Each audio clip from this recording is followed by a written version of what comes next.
Assalamualaikum warahmatullahi wabarakatuh. Dalam video kali ini, saya sebagai tutor ingin mencoba menjelaskan tentang konsep dasar ilmu ekonomi, di mana ini merupakan inisiasi satu pada mata kuliah pengantar ekonomi makro. Oke, kita lanjut saja. Nah, di sini ada kompetensi dan pokok bahasan. Jadi, diharapkan setelah mengikuti tutorial ini, mahasiswa dapat menjelaskan yang pertama, konsep dasar ilmu ekonomi. Yang kedua, aliran-aliran ilmu ekonomi. Yang ketiga, isu-isu dalam ekonomi makro. Dan yang keempat, pembangunan ekonomi. Sedangkan pokok bahasan pada inisiasi satu ini atau inisiasi yang pertama ini, yang pertama tentang konsep dasar ilmu ekonomi, aliran-aliran ilmu ekonomi, isu-isu dalam ekonomi makro, dan pembangunan ekonomi. Di sini yang pertama tentang konsep dasar ilmu ekonomi dan mengapa mempelajari ilmu ekonomi. Jadi dasar-dasar ilmu ekonomi ya. Yang pertama, apa sih ilmu ekonomi itu dan untuk apa sih kita mempelajari ilmu ekonomi? Jadi di sini bisa dilihat ya, ilmu ekonomi sebenarnya didasarkan pada tiga konsep penting, yaitu scarcity atau kelangkaan, choice pilihan, dan yang ketiga pengambilan keputusan decision making. Nah, kenapa bisa terjadi kelangkaan? Hal ini terjadi karena sifat manusia yang memiliki keinginan yang tidak terbatas. Sedangkan alat pemuas kebutuhan terbatas sehingga terjadilah yang namanya kelangkaan. Kemudian choice. Choice ini adalah pilihan di mana um, rumah tangga atau masyarakat itu dihadapkan pada pilihan-pilihan sehingga ketika kita melakukan kegiatan ekonomi, kita akan dihadapkan oleh banyak pilihan. Sebagai contoh misalnya, apakah kita harus mengkonsumsi kebutuhan primer terlebih dahulu, sedangkan kebutuhan primer masing-masing masyarakat, masing-masing kelompok itu berbeda-beda tergantung dari ya individunya. Misalnya terkait dengan choice ya, seorang yang pekerjaannya sebagai tukang ojek, pasti kebutuhan primernya adalah kendaraan ya, kendaraan. Makanya kita dihadapkan pada choice, pada pilihan di mana ketika kita melakukan suatu pekerjaan, ketika kita akan mengkonsumsi sesuatu, pasti kita dihadapkan pada pilihan. Dan kenapa kok kita harus memilih, itu pasti ada faktor-faktor di belakangnya, misalnya seperti pendapatan. Ya, ketika kita pendapatannya tidak tinggi, pasti akan ada choice atau pilihan dalam melakukan konsumsi. Kemudian, ketika kita akan melakukan konsumsi kebutuhan primer, sekunder, ataupun tersier, kita pun sama, kita memilih mana yang lebih penting terlebih dahulu, ya, yang lebih urgent. Terus kemudian yang ketiga, pengambilan keputusan. Jadi ilmu ekonomi bisa digunakan untuk pengambilan keputusan. Kenapa kok bisa dijadikan sebagai pengambilan keputusan? Ya, yang namanya ilmu ekonomi kan nanti akan belajar dengan ini ya, kelangkaan, pilihan, dan yang terakhir adalah pengambilan keputusan. Jadi setelah kita mengamati terkait dengan kelangkaan, kemudian kita dihadapkan dengan pilihan, kita harus memilih salah satu di antara berbagai macam pilihan. Ya, kita mau seperti apa. Nah, seandainya seperti saat sekarang ini, ketika konsumsi meningkat ya. Sekarang kan bulan Ramadan nih, kebetulan saya buat videonya pada saat bulan Ramadan, itu pasti tingkat konsumsi masyarakat akan meningkat dan pasti akan ada pengambilan keputusan dalam masing-masing keluarga ya, masing-masing masyarakat. Nah, keputusan ini biasanya kan berlatar belakang ekonomi juga. Tadi juga sudah dijelaskan terkait dengan pendapatan. Seandainya pendapatan tidak naik, terus kemudian harga-harga barang naik, itu pasti akan ada choice ya, akan ada pilihan-pilihan yang kemudian bisa digunakan untuk tujuan akhir, yaitu pengambilan keputusan apa yang akan saya konsumsi terkait dengan pendapatan saya yang tetap, tetapi harga-harga semakin naik gitu.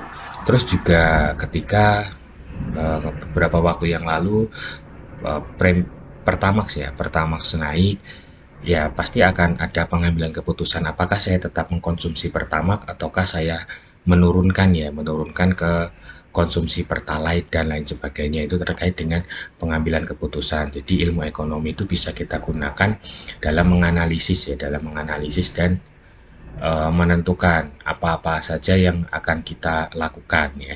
Terus mengapa mempelajari ilmu ekonomi di sini?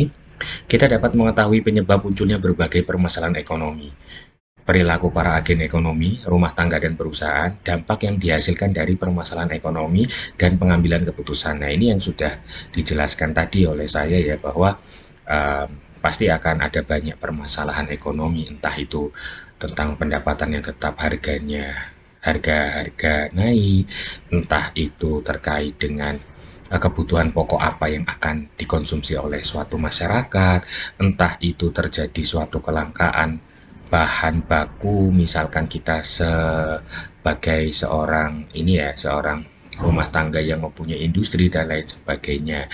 Jadi ilmu ekonomi kalau menurut saya itu memang penting dipelajari ya untuk memanage kehidupan terkait dengan ya kondisi perekonomian di keluarga ya, karena skup yang paling kecil kan keluarga.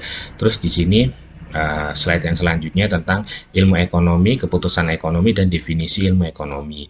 Di sini ilmu ekonomi dan keputusan ekonomi. Ilmu ekonomi merupakan suatu perangkat analisis yang dapat membantu kita membuat keputusan terbaik di dalam hidup, khususnya keputusan ekonomi. Jelas, karena sudah dijelaskan tadi sejak di awal ya.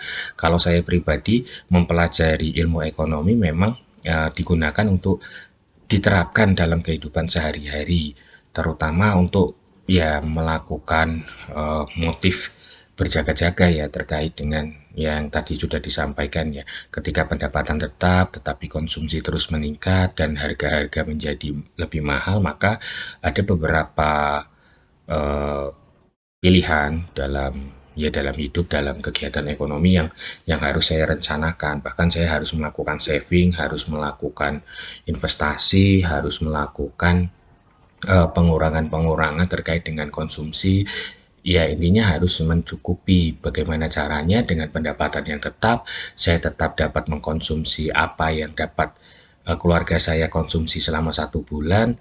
Kemudian ya sambil menunggu ya pendapatan bulan berikutnya, maka ya saya menerapkan berbagai ilmu ekonomi tersebut dalam kehidupan sehari-hari. Intinya mencoba menjadi lebih baik ya dalam melakukan hal konsumsi, dalam melakukan hal terkait dengan kegiatan ekonomi. Nah, di sini definisi ilmu ekonomi, istilah economics berasal dari bahasa Yunani kuno, yaitu terdiri dari dua kata, oikos yang artinya rumah tangga dan nomos yang artinya kebiasaan atau ya hukum. Jadi gabungan kedua kata tersebut dapat diterjemahkan sebagai aturan atau kebiasaan dalam rumah tangga. Jadi disimpulkan ilmu ekonomi adalah studi aktivitas produksi, konsumsi, dan pertukaran barang. Jadi ilmu ekonomi di sini disimpulkan aktivitas produksi, konsumsi, dan pertukaran barang. Jadi produksi itu menambah nilai suatu barang ya, artinya menghasilkan barang dengan nilai guna yang lebih tinggi. Kemudian konsumsi, nah ini terkait dengan rumah tangga ya, rumah tangga yang sifatnya banyak melakukan konsumsi dan pertukaran barang. Nah, kalau pertukaran barang ini bisa distribusi, bisa jual beli dan lain sebagainya. Jadi secara singkat bisa disimpulkan bahwa ilmu ekonomi itu aturan rumah tangga di mana segala aktivitas terkait dengan produksi, konsumsi, dan pertukaran barang itu dilakukan ya. Itu dilakukan. Jadi kegiatan ilmu ekonomi menurut saya bisa bisa kita terapkan di mana saja. Bahkan nanti teori-teori ekonomi itu bisa kita manfaatkan ya, kita manfaatkan, kita terapkan dalam kehidupan sehari-hari. Di sini slide yang selanjutnya ya, ada pertanyaan besar dalam ilmu ekonomi. Yang pertama, bagaimana dengan sumber daya yang terbatas dan dihadapkan pada pilihan-pilihan yang ada? Diambil keputusan tentang apa, bagaimana, dan untuk siapa barang-barang dan jasa diproduksi. Nah, ini uh, permasalahan ya, permasalahan dalam ilmu ekonomi di mana ada pertanyaan nih, what ya, apa yang akan diproduksi, bagaimana ya, how, bagaimana cara memproduksi barang atau jasa tersebut, dan for whom, untuk siapa barang-barang atau jasa tersebut diproduksi. Jadi ini pertanyaan-pertanyaan yang muncul ya di dalam permasalahan ekonomi. Jadi what, how, dan for whom. Kemudian poin yang kedua, kapan pilihan-pilihan yang dibuat dalam rangka memaksimalkan kepentingan pribadi sekaligus juga mampu memaksimalkan kepentingan sosial, atau di sini self interest sejalan dengan social interest. Ya, jadi memang terkadang ketika kita hidup dalam bermasyarakat ya pastikan ada pilihan-pilihan yang dibuat ya, entah itu kepentingan pribadi, entah itu kepentingan sosial, tapi di dalam konsep ilmu ekonomi di sini ya pasti ada hal-hal yang membutuhkan peran serta dari orang lain. Makanya di sini disebutkan bahwa kita bisa ya memanfaatkan pilihan-pilihan untuk kepentingan pribadi juga bisa berimpact atau berefek kepada kepentingan sosial. Jadi karena kan manusia itu kan tidak bisa hidup sendiri ya, artinya kita harus berinteraksi dengan manusia yang lain sehingga ya kepentingan pribadi kalau bisa juga sejalan dengan kepentingan sosial. Nah, kembali lagi di sini ya, jadi intinya ya dengan sumber daya alam yang terbatas, nah permasalahan ekonomi itu ada pertanyaan yang harus dijawab sebenarnya. What, how, and for whom. Jadi apa yang akan diproduksi, bagaimana cara memproduksinya, dan untuk siapa barang tersebut diproduksi. Nah ini harus dipikirkan sebelum melakukan kegiatan ekonomi supaya tidak mubazir. Nah, di sini ada konsep-konsep dasar dalam ilmu ekonomi. Yang pertama adalah kelangkaan atau scarcity. Di sini rumah tangga memiliki keterbatasan pendapatan, waktu, sehingga jumlah barang dan jasa yang dapat dikonsumsi terbatas. Ini juga tadi sudah sedikit dijelaskan oleh saya terkait dengan pendapatan. Nah, kalau yang lain-lain, kenapa terjadi kelangkaan selain pendapatan, itu juga karena keinginan manusia yang sifatnya tidak terbatas sedangkan alat pemenuhan kebutuhan terbatas sehingga mengakibatkan yang namanya kelangkaan. Kemudian pilihan-pilihan atau choice juga tadi sudah dijelaskan ya. Artinya ya kita berhidup ya, hidup di masyarakat, hidup di rumah tangga itu pasti banyak-banyak pilihan ya. Intinya dalam pilihan-pilihan ini yang kita harapkan adalah pilihan itu merupakan yang terbaik ya, terbaik yang memang yang paling penting untuk keluarga kita. Kemudian ada di sini opportunity cost atau biaya peluang atau biaya kesempatan. Seseorang memutuskan untuk memilih salah satu pilihan, maka ada biaya kesempatan yang hilang. Jadi ada biaya peluang atau opportunity cost. Misalnya ada dua barang ya, ada dua barang, yang satu ya ada dua barang, yang satu harganya murah, ya, yang satu harganya murah, yang satu harganya mahal, bermerek, terus kemudian daya tahannya lama.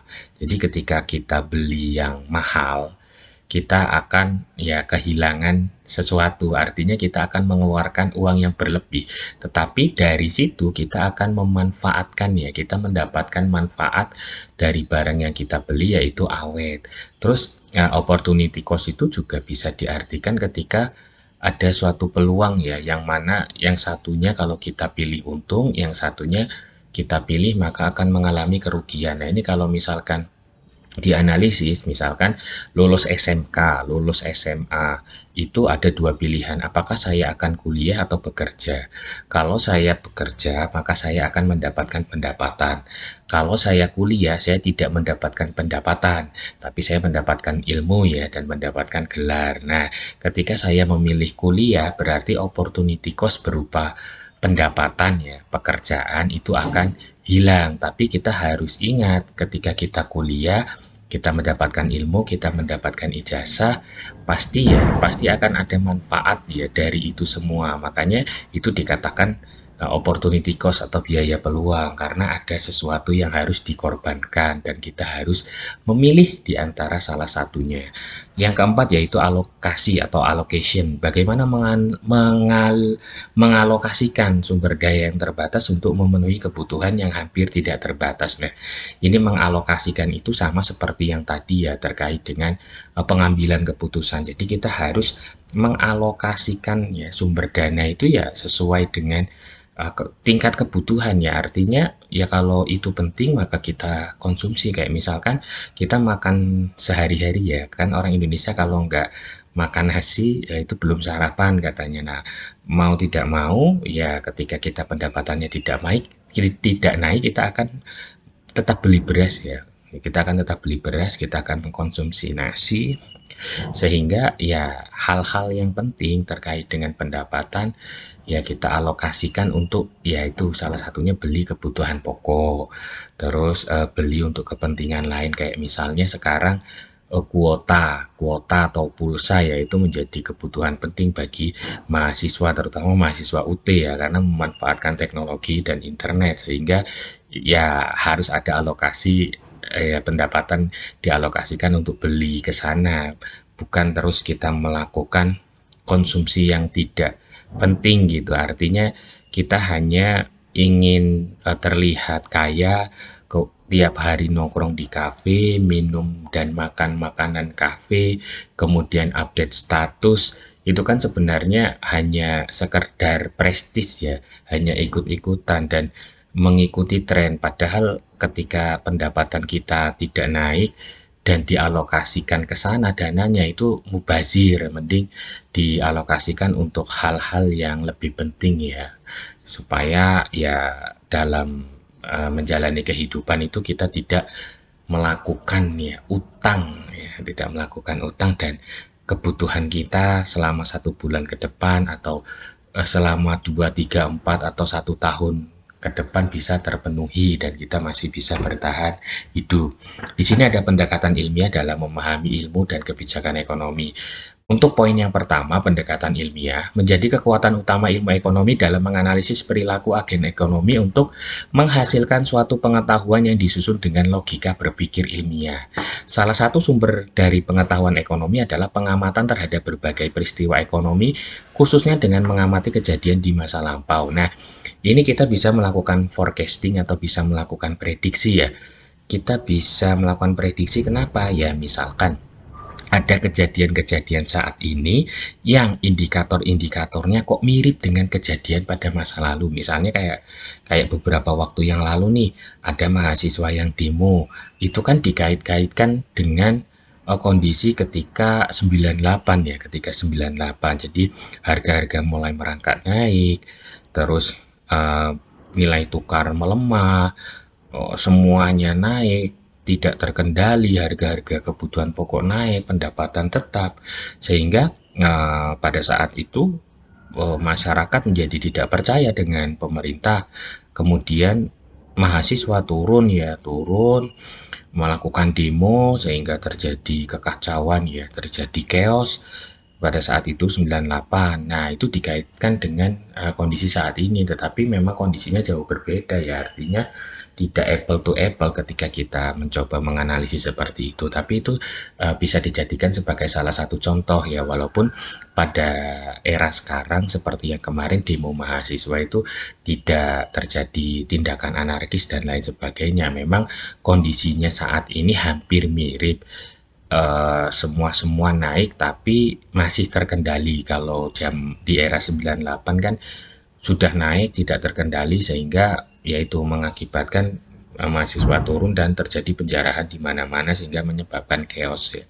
Kalau sekarang masih terkendali. Nah, kita tinggal lihat saja nanti apakah dengan adanya kenaikan barang-barang itu kemudian pendapatan ya para pekerja menjadi lebih baik lagi. Terlebih lagi kita masih masa pandemi ya, belum endemi dan masih ada kemungkinan ada varian lain ya dari COVID-19. Kemudian di sini poin yang kedua, dalam mempelajari ilmu ekonomi perlu dihindari post hoc fallacy, yaitu post hoc fallacy ya, yang terjadi akibat kesalahan penarikan kesimpulan dari kejadian dua peristiwa secara beruntun. Ya, biasanya kalau yang belum membaca atau tidak banyak membaca, referensinya kurang, itu kadang membuat argumen itu berdasarkan self ya, berdasarkan dirinya sehingga ketika kita mau melakukan kesimpulan dengan ini ya, ada dua peristiwa beruntun itu kadang ya terserah saya, wong saya yang mikir.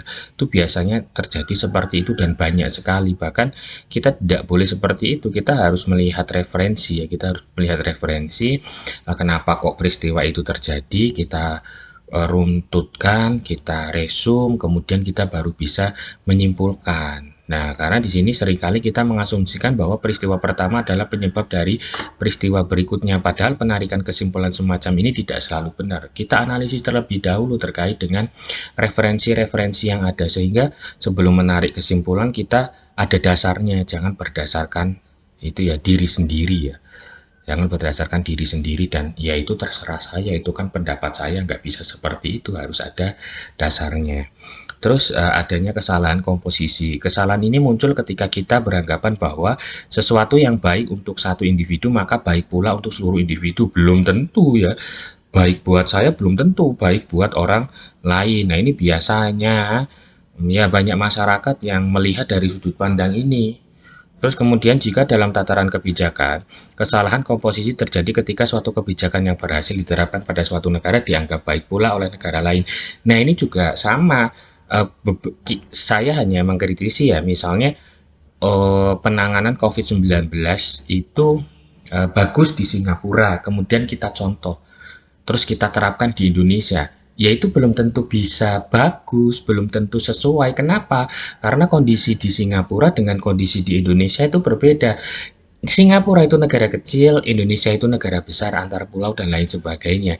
Terus misalkan kita mencoba melihat contoh, oh itu di Jepang bagus tuh penanganan COVID-19-nya, saya contoh deh, saya terapkan di Indonesia. Nggak bisa juga seperti itu, karena memang kondisi, kontur demografi, dan lain sebagainya itu tidak sama, sehingga pola penanganannya juga nggak sama ya, berbeda. Nah, itu salah satu contoh ya, ada kesalahan dari komposisi. Kita tidak boleh hanya melihat dari satu sudut pandang seperti itu. Kita analisis dulu, kita cari referensi bagaimana cara menangani COVID-19 yang baik.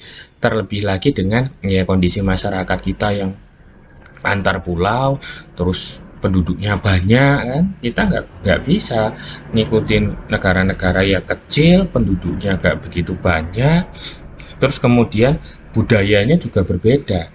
Nah, itu terkait dengan ya, dalam ini ya, dalam mengkaji ilmu ekonomi yang perlu dihindari hal-hal semacam itu. Terus pentingnya kebijakan ekonomi. Yang pertama, fungsi pemerintah dalam kebijakan ekonomi diklasifikasikan dalam 3 jenis, yaitu fungsi stabilitas, fungsi alokasi, dan fungsi distribusi. Jadi ketika fungsi stabilitas, ini definisinya bisa dibaca ya, diperlukan pada saat perekonomian sedang mengalami kondisi yang buruk, ditandai dengan adanya berbagai ketidakstabilan seperti harga, nilai tukar, dan lain sebagainya. Nah, di sini peran pemerintah itu memang harus ada, seperti beberapa waktu yang lalu terjadi, bukan kelangkaan minyak ya. Oh iya, kelangkaan minyak. Harga minyak yang naik cukup tinggi, harga minyak yang tidak terkendali. Nah, itu ada peran pemerintah untuk melakukan penstabilan. Terus misalnya harga kedelai yang naik. Harga kedelai yang naik pasti akan mencekik para pengrajin tempe, tahu, dan lain sebagainya karena itu merupakan bahan utama. Nah, di sini peran pemerintah itu harus ada sebagai stabilisasi ya, untuk menstabilkan harga-harga supaya para pengrajin tempe, pengrajin tahu itu tetap bisa melakukan produksi ya, tetap bisa melakukan produksi dengan harga bahan baku yang terjangkau. Terus juga ketika terjadi kenaikan harga bahan bakar minyak ya, kemarin kan beberapa waktu yang lalu juga sempat terjadi kelangkaan solar yang subsidi itu langka, sehingga ya ada stabilitas, harus harus ada peran pemerintah supaya bukan harganya yang turun ya, tapi ketersediaan dari solar itu harusnya ada, dan sekarang sudah lumayan ya tersedia gitu. Ini cara satu contoh stabilisasi. Terus terkait dengan nilai tukar ya, saat ini masih di kisaran 14.000 sekian ya. Itu juga memang peran pemerintah untuk menjaga kestabilan nilai tukar rupiah terhadap mata uang asing. Fungsi alokasi di sini diperlukan jika terjadi kegagalan pasar, di mana ada beberapa jenis barang yang tidak dapat diproduksi melalui mekanisme pasar, misalnya jalan raya, sehingga perlu intervensi pemerintah. Ya, namanya fungsi alokasi ya. Ya, biasanya terkait dengan jalan raya pasti ya ada campur tangan pemerintah, karena jika dibiarkan begitu saja maka akan sulit misalnya untuk membuat jalan raya. Terus fungsi distribusi di sini dibutuhkan jika dalam perekonomian misalnya terjadi ketimpangan pendapatan antar masyarakat. Ini yang selalu terjadi, bukan ini yang selalu terjadi, ini yang sampai saat ini masih terjadi di Indonesia, yaitu ketimpangan dari distribusi pendapatan, di mana pendapatan di Pulau Jawa itu atau mungkin pekerjaan di Pulau Jawa, lowongan pekerjaan di Pulau Jawa lebih banyak dibandingkan dengan pulau-pulau yang lain. Pendapatan di Kalimantan lebih tinggi misalnya dibandingkan dengan pulau-pulau yang lain. Terus harga-harga di Papua, di Irian Jaya itu lebih mahal dibandingkan dengan tempat-tempat yang lain. Berarti kan di sana terlihat ya bahwa distribusinya memang mengalami ketimpangan. Tetapi pada era sekarang itu lambat laun sudah sedikit teratasi, tetapi ketimpangan distribusi pendapatan itu masih cukup tinggi ya, dengan Gini rasio yang mungkin ya masih di kisaran yang tinggi ya. Itu bisa dilihat dari laporan keuangan dari kementerian ya terkait dengan ketimpangan pendapatan. Kemudian di sini kebijakan ekonomi ya, ada dua, yaitu kebijakan fiskal dan moneter. Kalau kebijakan fiskal itu biasanya terkait dengan pajak. Kalau kebijakan moneter ini mengatur tentang pengendalian jumlah uang yang beredar. Jadi di sini kebijakan fiskal jenis kebijakan yang mempengaruhi harga barang dan jasa.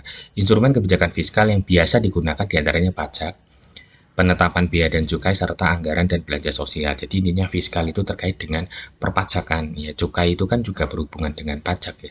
Berhubungan dengan pajak, ada anggaran dan belanja nasional. Kalau moneter itu memang di sini ya kebijakan yang mempengaruhi pasar uang. Jadi instrumen kebijakan moneter di sini penetapan jumlah uang yang beredar, penetapan suku bunga, sertifikat bank sentral, dan lain sebagainya. Jadi memang kebijakan moneter digunakan untuk mengendalikan jumlah uang yang beredar, karena jumlah uang yang beredar di masyarakat jika tidak dikendalikan maka akan mengakibatkan naiknya harga barang secara umum dan terus-menerus, dan pada ujungnya, pada akhirnya akan menyebabkan terjadinya inflasi yang mana dapat mempengaruhi kondisi perekonomian suatu negara. Di sini ada istilah dalam ilmu ekonomi, yaitu teori ekonomi, model, variabel, asumsi, dan hipotesis. Teori ekonomi di sini yaitu pernyataan atau sekumpulan pernyataan yang saling terkait dengan sebab dan akibat serta aksi dan reaksi. Suatu teori berusaha untuk menjelaskan mengapa suatu peristiwa bisa terjadi dan apa dampaknya. Jadi memang teori ekonomi ini ya sebab akibat ya. Jadi ketika nanti akan dibahas misalnya tentang teori permintaan, teori penawaran gitu ya, atau mungkin hukum permintaan, hukum penawaran, itu pasti akan ada sebab akibatnya. Misalnya ketika harga naik, maka jumlah permintaan akan turun. Misalnya ketika harga turun, maka jumlah permintaan akan naik dan sebagainya. Terus kemudian ada model, pernyataan formal dari sebuah teori. Sejumlah penyederhanaan melalui asumsi-asumsi tentang bagaimana sebuah perekonomian bekerja, berperilaku, serta melihat bagaimana jika dinyatakan dengan skenario yang berbeda. Jadi dibuat suatu permodelan ya.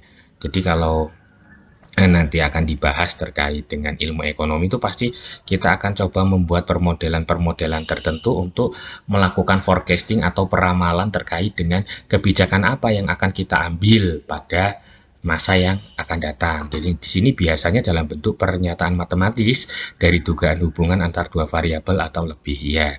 Di sini ya dugaan ya, berupa matematis ya. Kalau nanti belajar ekonometrika, nah itu salah satu yang termasuk bisa digunakan untuk melakukan peramalan ya, terkait dengan pembuatan model matematis. Model matematis tidak harus seperti ekonometrika ya, matematika ekonomi. Jadi matematika dalam ilmu ekonomi yang digunakan misalnya rumusnya Irving Fish, MVPT, di mana untuk melakukan perhitungan perputaran uang. Ya, berarti dilihat dari data-data yang ada, kita bisa melakukan forecasting, peramalan terkait dengan perhitungan perputaran uang. Gitu. Itu bisa dianalisis dengan model tersebut. Variabel, suatu besaran yang dapat mempunyai berbagai nilai dan merupakan unsur dasar dari teori, sehingga setiap variabel harus dijelaskan dengan cermat. Variabel terdiri variabel endogen, eksogen, stok, dan flow. Jadi ya variabel-variabel ini ya variabel-variabel yang terkait dengan ilmu ekonomi, yang mana nantinya variabel ini masih terkait dengan model. Jadi ketika sudah ditentukan variabelnya, dibuat modelnya, kita baru bisa merumuskannya, meramalkan, dan kita bisa menyimpulkan sesuatu dan bisa memilih kebijakan apa yang tepat yang harus kita lakukan untuk mengatasi suatu permasalahan ekonomi.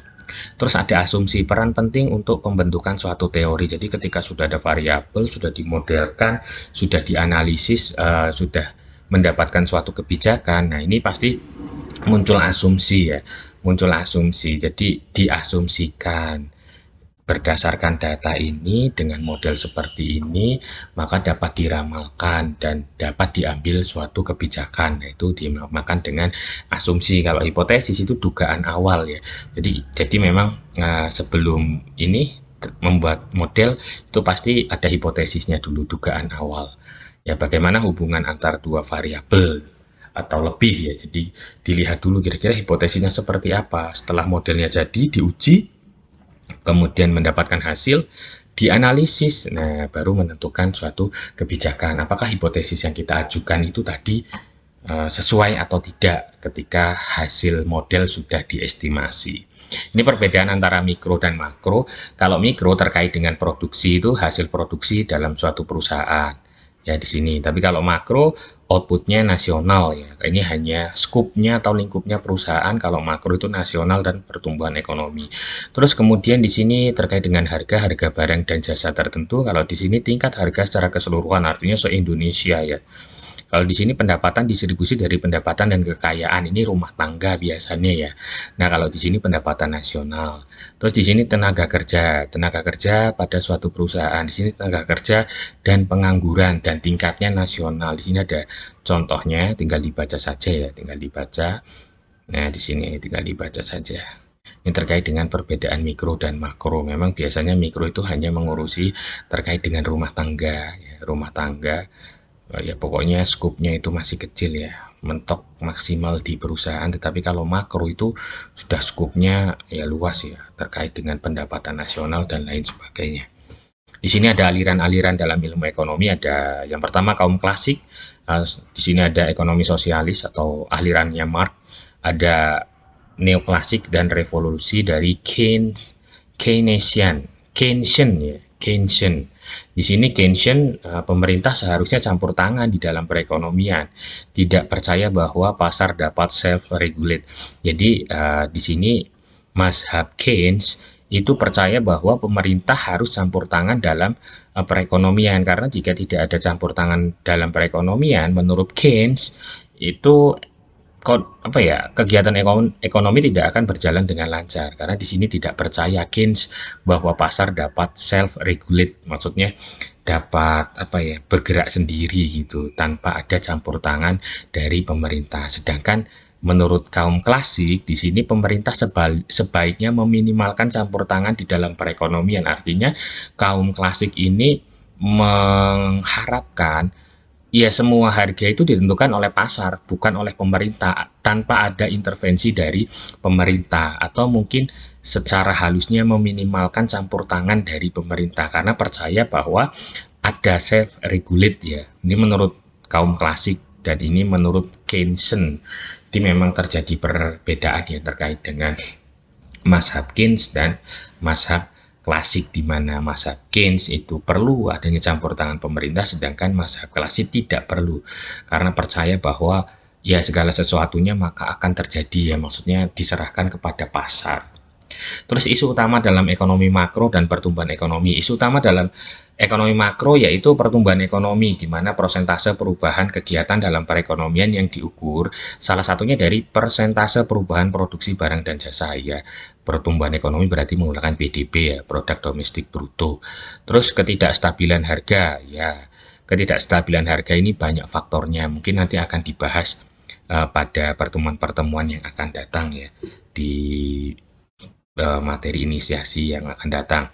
Terus ada masalah pengangguran, masalah kenaikan harga yang mana nanti akan menyebabkan terjadinya inflasi, dan neraca yang terakhir ya, neraca pembayaran dan ini mungkin salah ketik ya, ini harusnya neraca perdagangan dan neraca pembayaran mungkin ya.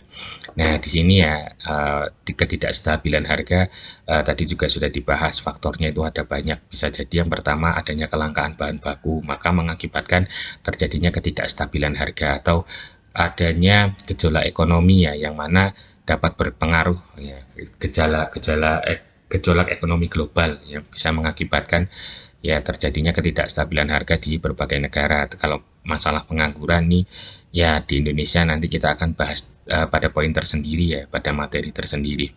Kemudian masalah kenaikan harga juga sama, ini tadi juga sedikit disinggung ya, yang mana ujungnya nanti akan mengakibatkan terjadinya inflasi, mungkin akan dibahas pada inisiasi yang akan datang. Neraca pembayaran ini juga sama, akan dibahas di inisiasi yang lain. Terus pertumbuhan ekonomi di sini persentase perubahan kegiatan dalam perekonomian yang diukur, salah satunya dari persentase perubahan produksi barang dan jasa. Jika terjadi pertumbuhan ekonomi maka terjadi pula peningkatan kegiatan dalam perekonomian. Jadi kalau ekonominya tumbuh ya pasti akan ada peningkatan dalam kegiatan perekonomian ya. Lanjut. Di sini ada ketidakstabilan ekonomi dan masalah pengangguran. Jadi ketidakstabilan kegiatan ekonomi di sini poin yang pertama, ahli ekonomi berkeyakinan suatu perekonomian yang sepenuhnya diatur oleh mekanisme pasar, siklus kegiatan ekonominya sangat labil ya. Jadi di sini ya pengertiannya oleh ahli ekonomi bahwa ketika suatu kegiatan perekonomian atau harga-harga diserahkan oleh pasar, berkeyakinan ya ahli ekonomi ini bahwa nih menjadi labil, menjadi tidak stabil. Iya, yang namanya mekanisme pasar itu tergantung dari kondisi pasarnya. Jadi ketika pasarnya sedang stabil, kondisi negara lain juga perekonomiannya stabil, tidak terjadi gejolak ekonomi, tidak terjadi peperangan, semua kebutuhan ada, bahan baku lancar, distribusi lancar, itu pasti harganya menjadi stabil. Nah, bayangkan ketika semuanya itu terdapat kendala, maka ya karena diserahkan oleh mekanisme pasar menjadi labil ya, menjadi labil artinya fluktuatif. Hari ini bisa saja harganya rendah, besok atau mungkin beberapa jam kemudian bisa saja harganya tinggi. Hal ini terkait dengan banyak faktor ya, salah satunya ya gejolak ekonomi tadi yang sudah saya sebutkan. Terus kemudian pasar akan terus bergerak untuk melakukan penyesuaian. Nah, ini sudah disinggung ya bahwa memang ya terkait dengan gejolak itu pasti nanti pasar akan melakukan penyesuaian. Nah, berapa lama pasar itu melakukan penyesuaian ya tergantung dari kondisi perekonomian negara lain ya, atau kondisi-kondisi yang lainnya, faktor-faktor yang lainnya, sehingga tidak dapat diprediksi, tetapi ya akan melakukan penyesuaian. Terus kemudian yang ketiga, dalam jangka panjang, ketidakstabilan ekonomi dapat menimbulkan ketidakpastian dan dapat menciptakan pengaruh buruk terhadap perkembangan ekonomi. Ya, karena tadi sudah saya jelaskan, artinya ya kita nggak akan pernah tahu kapan penyesuaiannya karena semuanya sudah diserahkan kepada mekanisme pasar. Jadi kondisi global ketika baik-baik saja maka penyesuaiannya akan cepat. Bayangkan ketika kondisi global lama gitu, maksudnya terjadi gejolaknya, maka penyesuaiannya pun juga akan lama dan akan mengakibatkan ketidakpastian ini ya, sehingga akan berdampak buruk terhadap perkembangan ekonomi. Terus masalah pengangguran, di sini masalah pengangguran itu apa? Jadi suatu keadaan di mana seorang yang tergolong dalam angkatan kerja tetapi belum memperolehnya. Di sini faktor-faktor yang menimbulkan pengangguran yaitu kurangnya permintaan agregat. Permintaan agregat di sini adalah lowongan yang ditawarkan itu tidak sebanding dengan jumlah pengangguran atau jumlah pencari kerja, sehingga terjadi ya yang namanya pengangguran itu. Artinya lowongan pekerjaan lebih besar ya. Lowongan pekerjaan itu terbatas, tetapi jumlah pelamar, jumlah orang yang butuh kerja itu banyak, sehingga keterserapannya sedikit ya, dan masih terjadi ketimpangan dan banyaknya pengangguran. Di sini penggunaan teknologi modern menyebabkan pengurangan penggunaan tenaga kerja ya, tidak dipungkiri lagi ketika kita memasuki era 4.0, 4.0 dan sebentar lagi 5.0 atau 5.0, beberapa kegiatan yang dilakukan ya di suatu perusahaan itu mengurangi penggunaan manusia dan digantikan dengan mesin. Makanya banyak pengurangan tenaga kerja sehingga terjadi juga banyak pengangguran. Yang ketiga, ketidaksesuaian antara keterampilan yang dimiliki dengan yang dibutuhkan, serta pengangguran yang timbul karena ingin mencari pekerjaan yang lebih baik. Ya, ini juga sama ya. Jadi skill yang diminta oleh si pencari kerja itu ternyata tidak cocok dengan profil pelamar kerja. Ini juga banyak terjadi ya, banyak terjadi. Jadi itu yang mengakibatkan terjadinya masalah pengangguran. Di sini ada masalah kenaikan harga atau inflasi. Inflasi didefinisikan sebagai kenaikan harga-harga yang berlaku secara umum dan terus-menerus ya dalam suatu perekonomian. Ini tadi juga sudah dibahas. Kemudian digunakan istilah umum karena kenaikan harga setiap barang tidak sama ya. Itu tadi yang saya sampaikan. Terus inflasi menurut penyebabnya dapat dikategorikan menjadi dua, yaitu inflasi akibat tarikan permintaan demand pull inflation dan akibat dorongan biaya atau cost push inflation. Jika permintaan agregat melampaui penawaran agregat, maka harga-harga barang akan meningkat dan kondisi ini disebut sebagai demand pull inflation. Jadi bisa dilihat ya, penawaran agregat ya. Di sini ya, permintaan agregat melampaui penawaran, artinya barangnya itu sedikit tapi yang minta itu banyak, maka secara tidak langsung ya akan mempengaruhi harganya kan, akan mempengaruhi harga yang mana akan naik. Sama seperti kondisi misalnya kemarin ya, minyak goreng yang sedikit di pasaran kemudian jumlah peminatnya banyak, maka akan langsung menaikkan harga, tetapi langsung bisa dikendalikan ya pada saat itu. Peran pemerintah muncul ya untuk menstabilkan. Di sini ada contoh lainnya ya. Kenaikan harga BBM menyebabkan biaya produksi barang menjadi mahal dan akibatnya perusahaan menaikkan harga, itu juga bisa contohnya ya. Terus lanjut lagi di mana contoh ini disebut cost push inflation. Oh, jadi ini contoh cost push inflation. Jadi inflasi menyebabkan daya beli masyarakat menurun dan tentunya berdampak kepada penurunan tingkat kesejahteraan masyarakat. Ya sama seperti sekarang jumlah minyak sudah ada, di pasaran sudah banyak minyak gorengnya, tetapi harganya tinggi. Jadi tingkat konsumsi minyak akan berkurang ya, bandingkan dengan ketika harga normal itu pasti banyak konsumsi ya, banyak dikonsumsi masyarakat. Tapi sekarang saya lihat ya yang konsumsi tidak begitu banyak seperti yang pada harga normal sebelum yang naik sekarang. Di sini ada neraca perdagangan dan neraca pembayaran. Nah, benar tuh tadi ada kesalahan penulisan.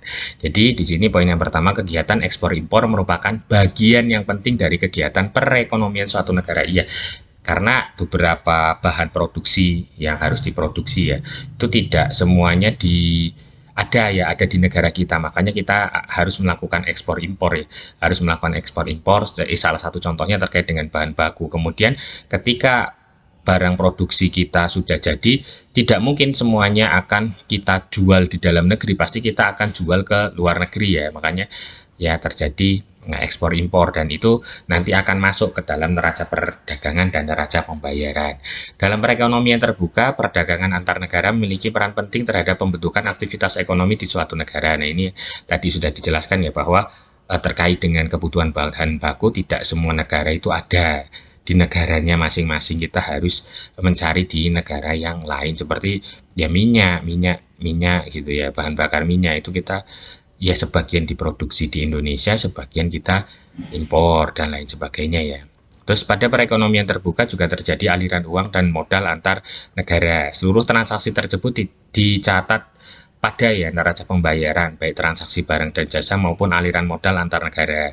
Ketidakseimbangan antara ekspor dan impor serta aliran keluar masuk modal dapat menimbulkan masalah serius terhadap kestabilan suatu perekonomian. Nah, ini bisalah mahasiswa lihat ya terkait, atau mungkin baca-baca terkait berita ekspor impor, di mana ya kalau kita lihat ya, kita saat ini masih banyak impornya. Bahkan Pak Presiden sempat marah-marah ya terkait dengan kenapa sih kok kita impor, itu udah kita stop impornya, pokoknya kita coba mandiri gitu kan. Pernah Pak Presiden memarahi menterinya ya terkait dengan kenapa sih kok kita impor terus gitu ya. Beberapa waktu yang lalu ya kedelai impor, beras impor, kemudian bawang putih masih impor, karena memang kecukupan di dalam negeri itu terkait dengan petani-petani yang ada di dalam negeri itu memang nggak cukup hasilnya ya, makanya pemerintah itu menambahkan supaya harganya stabil tidak naik, makanya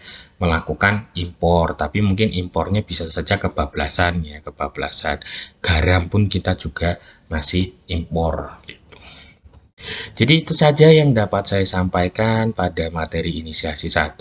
Tetap semangat belajar, tetap dibaca-baca modulnya. Mudah-mudahan seluruh mahasiswa universitas dimanapun berada bisa lulus dengan nilai yang memuaskan. Saya akhiri.